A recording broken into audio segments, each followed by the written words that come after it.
Olá, meu povo! Eu sou Nayana Santos e estou aqui hoje para a gente continuar a nossa série de vídeos Avaliação das Funções Mentais. Eu estou aqui para a gente conversar sobre a necessidade do terapeuta ocupacional incluir na sua análise do desempenho ocupacional a avaliação do estado mental do cliente. A avaliação do estado mental ela envolve 13 funções mentais e nós vamos, na sequência de 14 vídeos, porque tivemos o vídeo de introdução, conversar sobre cada uma das funções mentais. Vamos embora começar?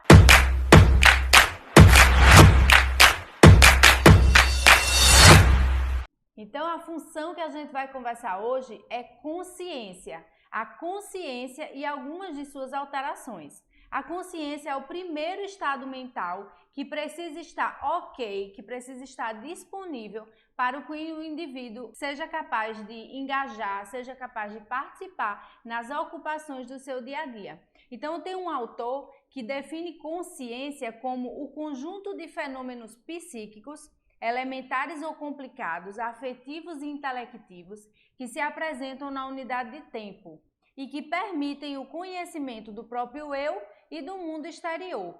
Ou seja, não existe consciência pura, ela é necessariamente consciência de algo.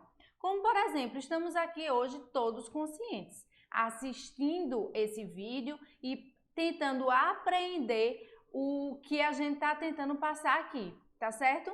Então, a gente vai ter a consciência subjetiva e a gente vai ter a consciência objetiva. A consciência subjetiva é aquela do conhecimento dos fenômenos conscientes conhecidos pelo indivíduo.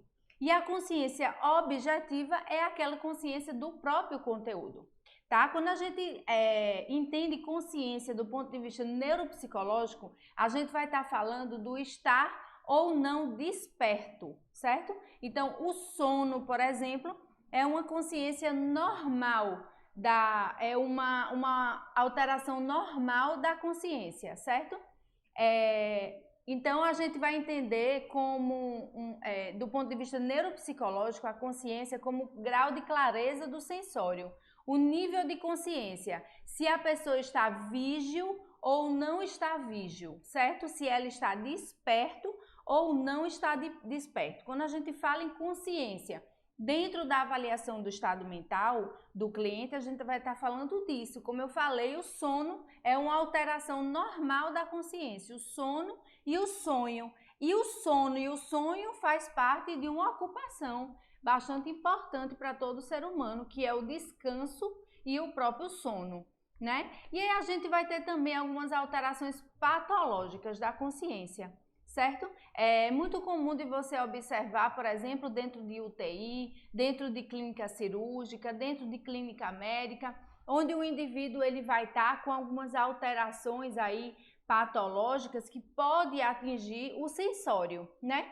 Que pode atingir essa percepção do ambiente e do próprio eu pelo indivíduo.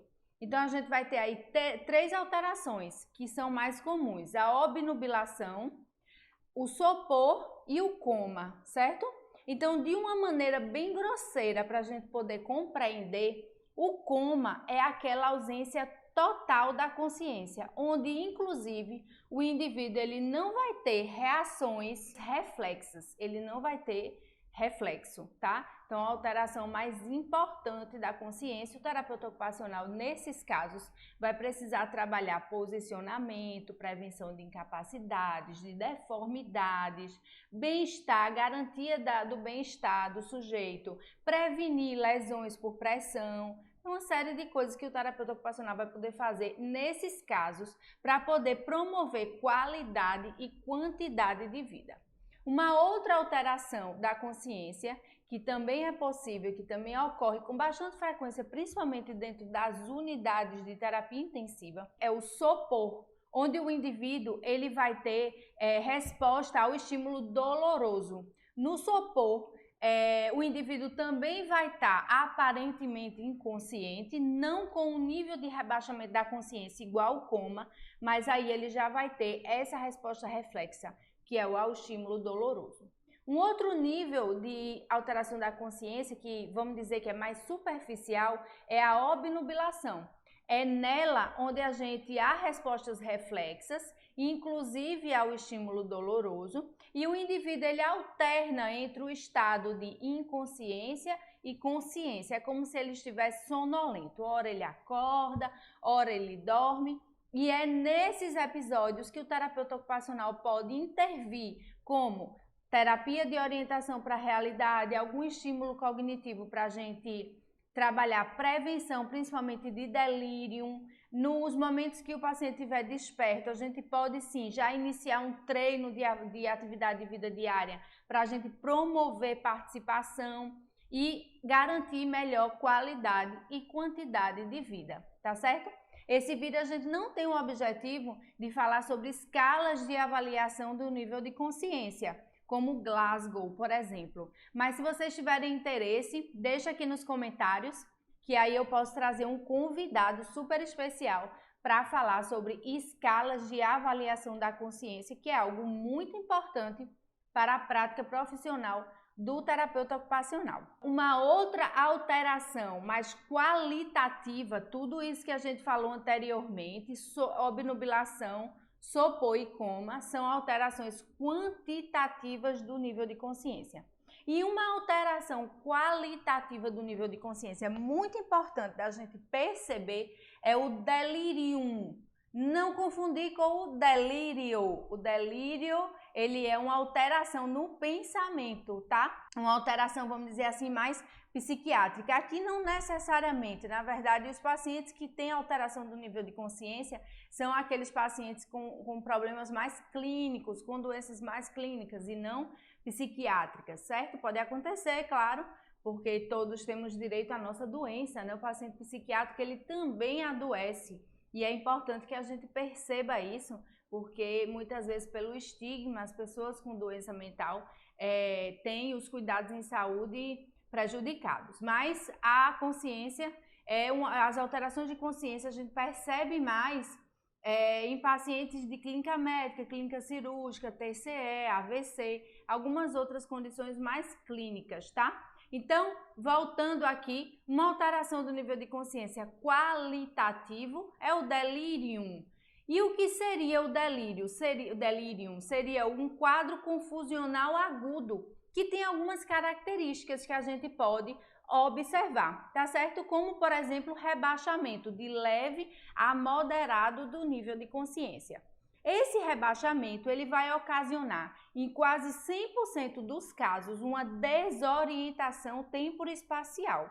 Isso é bem importante de ser observado. Então, um idoso, por exemplo, que está com uma infecção urinária, às vezes ele entra num quadro de agitação psicomotora. Ele não refere dor, como em outras faixas etárias. A manifestação é um pouco diferente e é importante observar, saber primeiro, né, qual é o quadro do delírio para poder observar.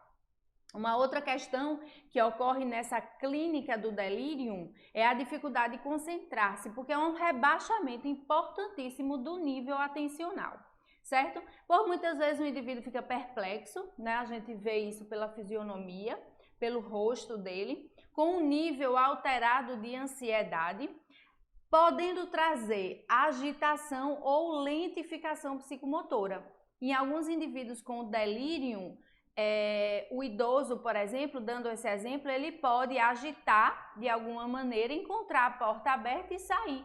É bem comum quando a gente vê esses idosos perdidos, né? Mensagens no WhatsApp, de que algum idoso se perdeu, algumas vezes em quadro de delírio, de agitação psicomotora, somado à desorientação temporoespacial, certo? Pode acontecer também a lentificação, naquele estado ali crepuscular, por exemplo, no cair do dia e o nascer da noite, que é essa transição, mas do nível de luz do dia, o idoso sentir essa alteração e lentificar, entrar no estado mais lentificado, certo? Pode vir acompanhado também de ilusões ou alucinações, que são alterações mais senso-perceptivas, e nessa série a gente vai trabalhar um pouquinho também, tanto as alterações de pensamento quanto as alterações senso-perceptivas, certo? E é comum uma flutuação ao longo do dia, no delírio, com uma piora ao anoitecer. Há algumas possibilidades de intervenção para a gente prevenir o delírio, certo? A gente pode trazer aqui também no canal um vídeo sobre isso, vai ser bem interessante. Então já peço que fique ligado, ative o sininho, né, para não perder nenhum conteúdo, porque aqui a gente tem conteúdo de qualidade em terapia ocupacional. Tá certo? Esse foi o vídeo de hoje, espero que vocês tenham gostado. Até a próxima, se inscreve no canal, como eu falei, principalmente ativa o sininho e se gostou, deixa teu like, porque é muito importante para o nosso trabalho. Até a próxima, tchau!